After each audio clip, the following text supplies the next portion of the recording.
মধ্যপ্রাচ্যের আকাশ সীমায় এক নজিরবিহীন সংঘর্ষের ঘটনা ঘটেছে বলে দাবি করেছে ইসরায়েল।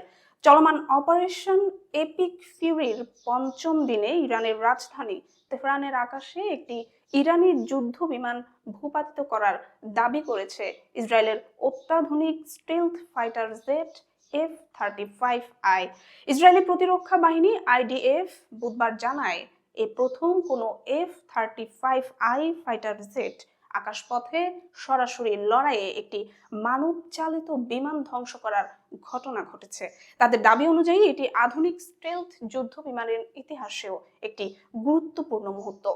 ইসরায়েলি সামরিক সূত্রের তথ্য মতে তেহরানের আকাশ সীমায় টহল দেওয়ার সময় একটি ইরানি যুদ্ধ বিমান ইসরায়েলি F-35I এর মুখোমুখি হয়। ওই বিমানটি ছিল রাশিয়ার তৈরি Yak-130 প্রশিক্ষণ ও হালকা আক্রমণকারী বিমান। সংক্ষিপ্ত সময়ের আকাশ যুদ্ধের পর ইসরায়েলি পাইলট একটি ক্ষেপণাস্ত্র নিক্ষেপ করে বিমানটিকে লক্ষ্য বস্তুতে পরিণত করেন বলে দাবি করা হয়েছে। সামরিক বিশ্লেষকদের মতে এই ঘটনা মধ্যপ্রাচ্যের আকাশ যুদ্ধে দীর্ঘ বিরতির অবসান ঘটালো।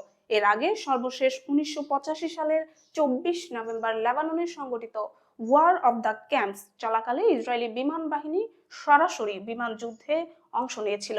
সে সময় একটি ইসরায়েলি F-15 যুদ্ধ বিমান সিরিয়ার দুটি MiG-23 ভূপাতিত করেছিল।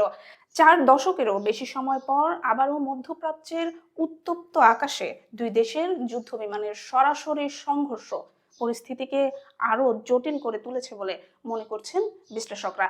তাদের মতে এই ধরনের আকাশ যুদ্ধ সংঘাতকে আরো বিস্তৃত ও বিপজ্জনক পর্যায়ে নিয়ে যেতে পারে।